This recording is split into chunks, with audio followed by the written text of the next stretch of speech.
গেল ৭ জুলাই সাইফুল আলম নীরবকে আহ্বায়ক এবং আমিনুল হককে সদস্য সচিব করে ঢাকা মহানগর উত্তর বিএনপির দুজনের আংশিক আহ্বায়ক কমিটি ঘোষণা করে বিএনপি। কিন্তু এই কমিটির ৩ মাস পেরোতে না পেরোতেই হঠাৎ এক সংবাদ বিজ্ঞপ্তির মাধ্যমে বিলুপ্ত ঘোষণা করা হয়েছে। শনিবার দিবাগত রাতেই বিএনপির সিনিয়র যুগ্ম মহাসচিব অ্যাডভোকেট রুহুল কবির রিজভী স্বাক্ষরিত এক সংবাদ বিজ্ঞপ্তিতে এ তথ্য জানানো হয়েছে। বিজ্ঞপ্তিতে আরও জানানো হয়, শিগগিরই ঢাকা মহানগর উত্তর বিএনপির নতুন কমিটি ঘোষণা করা হবে।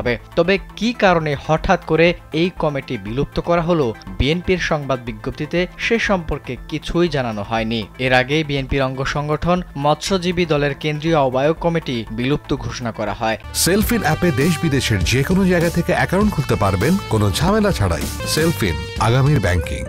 একই সঙ্গে ছাত্রদলের ৪ নেতার বিরুদ্ধে শৃঙ্খলা ভঙ্গের কারণে শাস্তিমূলক ব্যবস্থা নেওয়া হয়। গত সোমবার বিএনপির সিনিয়র যুগ্ম মহাসচিব রুহুল কবির রিজভী স্বাক্ষরিত এক সংবাদ বিজ্ঞপ্তিতে এসব তথ্য জানানো হয়।